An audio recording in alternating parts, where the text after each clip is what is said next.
This podcast is brought to you by the Prospect Research Institute, where researchers come to learn, innovate, and connect.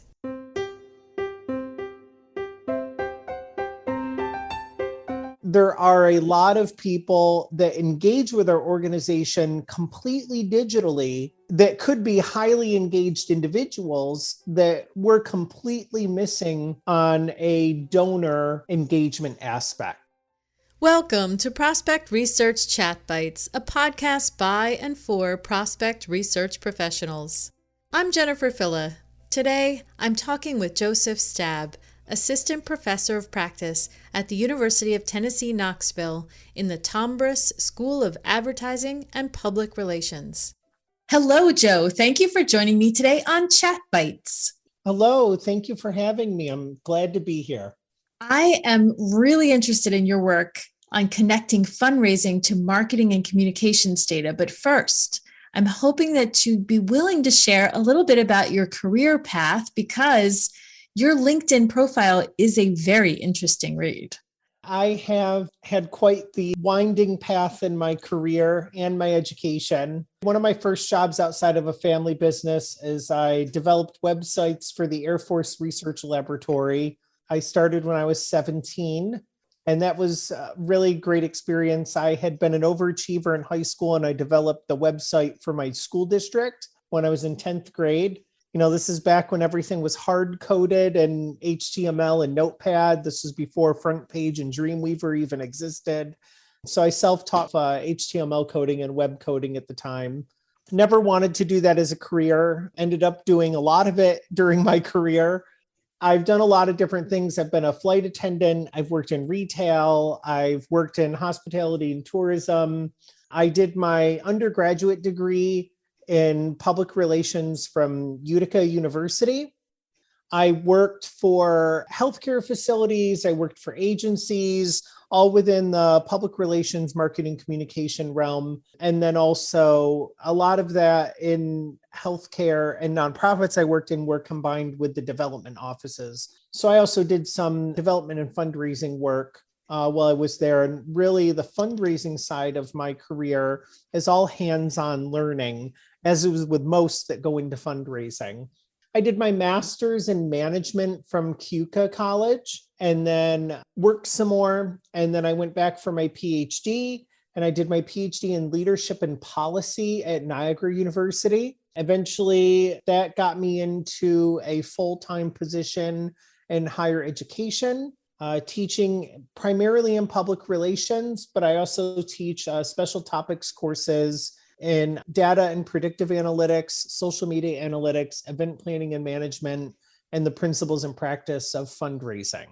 And now I am at the University of Tennessee, where I'm a professor of practice, and I teach cross-section of courses in all of those areas within the Tombras School of Advertising and Public Relations. Quite the journey.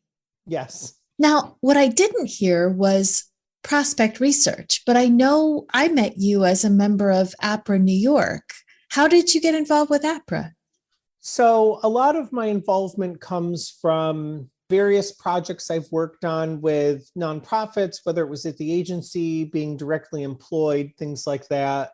A lot of the data and research side, which is more of my expertise area that I worked on, kind of crossed between doing research to inform marketing communications and doing research to inform the fundraising teams. Because a lot of the data that we look at is the same data sets. It's just what questions are we asking of the data to find. So that's really was my foray more into the research side, whether it's evaluating what we do or researching before we do it. That was kind of my lead into fundraising. I'd always gone out and asked for major gifts. You know, I've done the gift officer role. I've led the team, things like that. And that was just because I was there. And to me, it was a lot of the same skills that I had in public relations, was managing relationships, developing relationships, you know, learning how to ask. But I had never had any formal training in the fundraising field. So I had originally attended APRA I had gotten a job at Canisius College as their director of research within the institutional advancement side of the house. I had gone to kind of attend my first conference with APRA New York to learn what is this area that is part of my job now.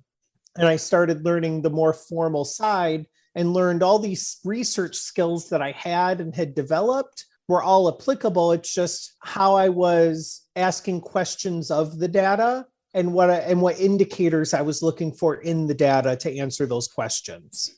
So it's all making sense to me now, because when we spoke and you talked about exploring the marketing and communications data and marrying that with fundraising, that really is what you've been doing with your background. And we also talked about the digital transition happening. It used to be that people talked about the money's coming in not through digital, but that's growing. And now there's something else happening. The donor acquisition is starting with digital in a really big way. Can you share about your project and what prompted you to move in that direction? Yeah, back when social was still very new to us, and a lot of digital was still very new to us back in the kind of early to late 2000s. A lot of communication agencies, marketing communication agencies, were just adding on digital tactics and tools as part of the services they provided to clients. So I had been hired by a really great agency in Syracuse, New York, to be their director of emerging media. And back then, we called it emerging media. Now, fast forward today, it's all emerged. And now we have all these social tools. We have all these analytics tools for web. We have all of these analytics tools of how we measure our email communication. And all of that data is coming back. And we have so much data now that we're collecting on our constituents, people that visit our organizations. And sometimes it can seem overwhelming. So I've worked over the past 5 or 6 years to really kind of do research and work with some organizations to test some models and see, what are some indicators that we can look for in these various digital data sets that might identify donors for our organizations, because we know that there are a lot of people that engage with our organization completely digitally without even physically maybe stepping foot inside our doors, that could be highly engaged individuals that we're completely missing on a donor engagement aspect. So I'll give you a couple of examples. I worked with a higher ed institution in New York State. This was, in 2018. And I said, okay, let's just look at all these emails you send alumni, okay? You're doing an engagement score that is based off of alumni that physically interact with you. Did the alumni come back to campus? Did the alumni attend an event? All these physical interactions, but we're moving into a world where your younger alumni aren't coming back to campus every year and aren't physically visiting a classroom. They're engaging with us in a digital way, and you're not tracking any of that. So let's start with your email communications. Every month you send an email that goes out to 20,000 people.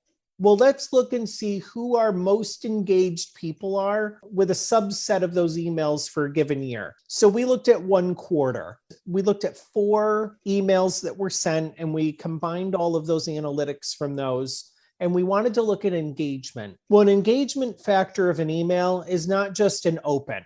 An open rate is a nebulous number. We know that now because even Apple has stopped tracking open rates. But an engagement level in just an email is, did somebody actually click on something in that email? Did they actually click and go where you wanted them to go? Did they seek more information? Did they click and go to a form? What is that? And we can measure that. So I said, well, let's sort and let's get everyone who has had, out of the total combined data with 4 emails, let's look at anyone who's had more than 3 clicks, because that might be a person who is more engaged than the average individual. So we looked at that. we ended up getting a pretty hefty list of those that had clicked more than 3 times. So I said, well, let's just look at the top 20 people who have had the most clicks on this email that was sent. Obviously, number one was the person who was testing all the emails. We found out, they had like 400 clicks. Oh my gosh. So we took them off the list. And then we ended up with 20 names. And I think the top person had clicked like 36 times in the 4 emails that were sent that quarter. So I took those 20 names and went back to the fundraising team and the research team and said, okay, look through these names. Who are these people? Everyone looked around the table. Nobody knew who any of these names were. Were they donors? None of them had been past donors. Nobody knew who any of the names were. And we had very little information on any of these people. So I said, well, let's just do a test. Take the top 10 and let's look into them. Let's see who they are, when they graduated. We can even look at what did they click on, because your system is tracking those links. We know what they clicked on, so we know what their interest areas were. We ended up working on a plan, like, let's reach out to these people and have a discovery with them. So the gift officers took on that task, did some discovery calls. Over the course of the year, had an interaction with them. The following year, in 2019, the institution received 3 major gifts from people that were on that list that had never given to the institution before. That's pretty powerful information there. Yeah. Total time to probably analyze that data and do that. Probably my time, it took me, I don't know, maybe 3 hours.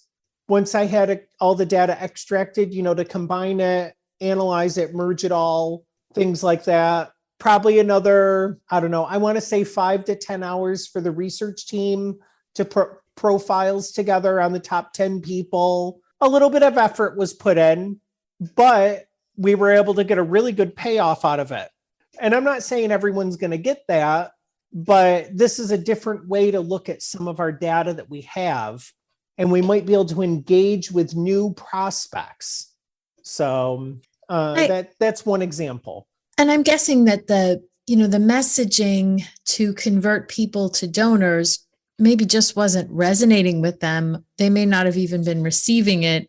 And that personal outreach really bridged that gap. Exactly. And in that personal outreach, we already knew what they were interested in with the institution, because we knew what they clicked on.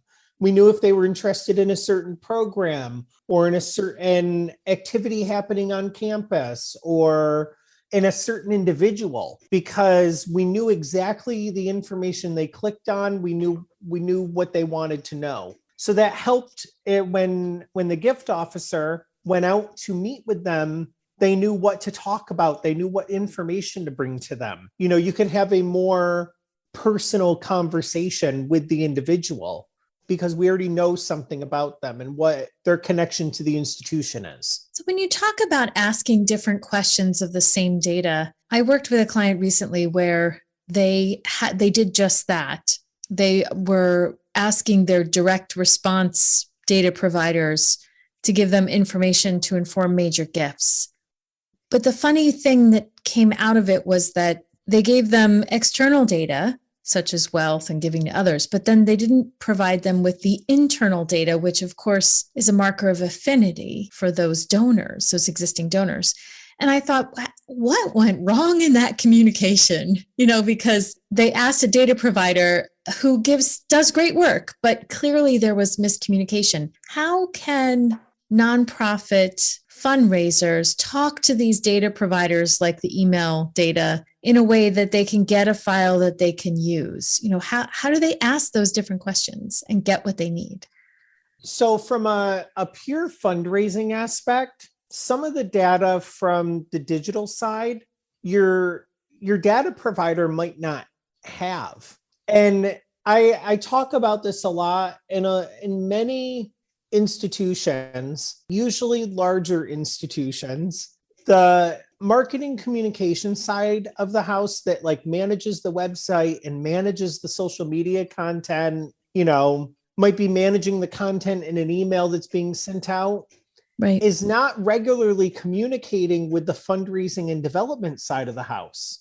They typically have very little interaction with each other. So in a case like that, your wealth provider or your data provider of like fundraising data and wealth indicators and stuff might not have that information to give it to you. So they're not going to get it, especially from a digital standpoint, because they don't manage your social media. So they can't go into Facebook and Snapchat and Instagram and pull the analytics to actually provide that to you. A lot of times you need to call whoever's managing those channels within your organization and ask them for that data. That might be data that you can provide to the other organization that's managing your fundraising data to help marry some of that. Does that make sense?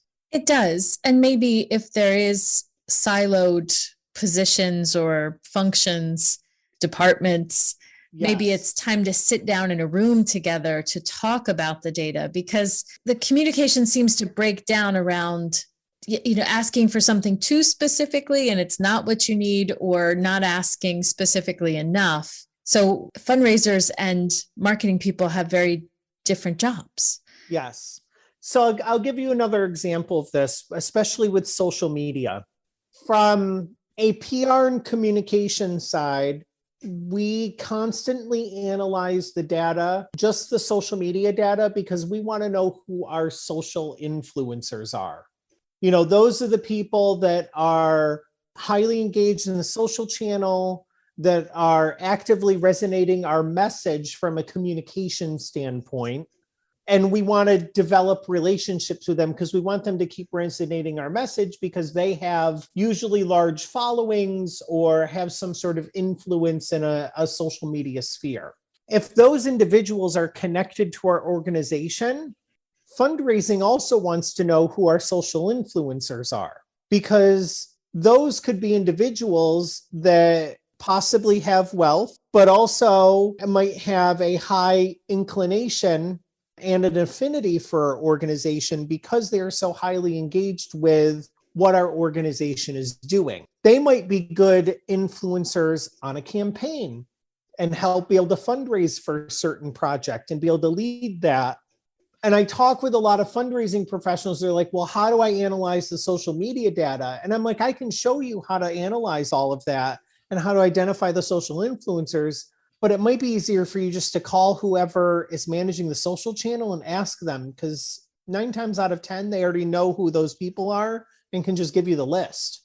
Right. Or talk through what fundraising is hoping to achieve or could achieve from talking to those folks. Yeah. Yes, because those social influencers that are engaged with our organization are influential to others.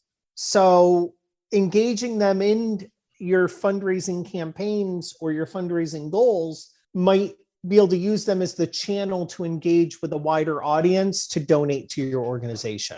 They can help people self-select by taking a particular action. Exactly. Yeah, that's great. Well, before I let you go, where do you suggest that frontline fundraisers and prospect researchers can go to learn more about doing things like this? So there are a couple of different free online course certificate places that you can go, especially when you're looking at like web data and social media data. Google has a bunch of certificates for Google Analytics that go through some of this. HubSpot has some social media analytics. Meta now has some certificates when it's specifically dealing with Facebook and Instagram data. I do a lot of stuff on LinkedIn Learning when I want to refresh on something or get a quick hit of knowledge on something. Another key area that many people, especially in the nonprofit world, don't think of is your local colleges and universities, especially if you work in higher ed. There are faculty that are teaching classes that are always looking for nonprofit clients. Like I teach social media analytics. I'm always looking for someone that will give me access to their data so I can use it as a teaching tool, and will use class time to analyze your data and provide it back to you. Faculty do this at all colleges and universities. That begs the question, how do people find you? I'm very easy to find with a simple Google search. I'm at the University of Tennessee in Knoxville, so you can find me through utk.edu, or you can search for me on LinkedIn and contact me there. My email is just jstab@utk.edu. I'm happy to answer any questions. I always do some pro bono consulting throughout the year, and then I'm always looking for clients in my classes. So feel free to reach out to me and ask questions. Wonderful. Well, thank you so much for sharing today. Thank you for having me. This was great.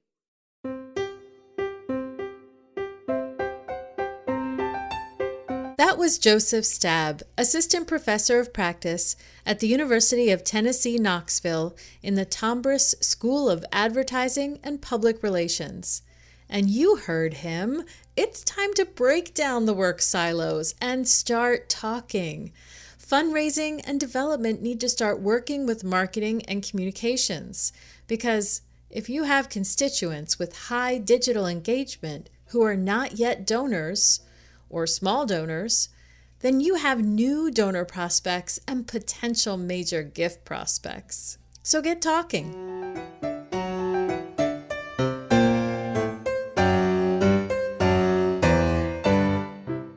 Hey, if you enjoyed listening to this podcast, you have to come check out the Prospect Research Institute's learning community. It's a membership community with powerful resources, great discussions, and comprehensive courses. Check it out at member.prospectresearchinstitute.org. I'd love to have you join me as a member of the learning community. See you there.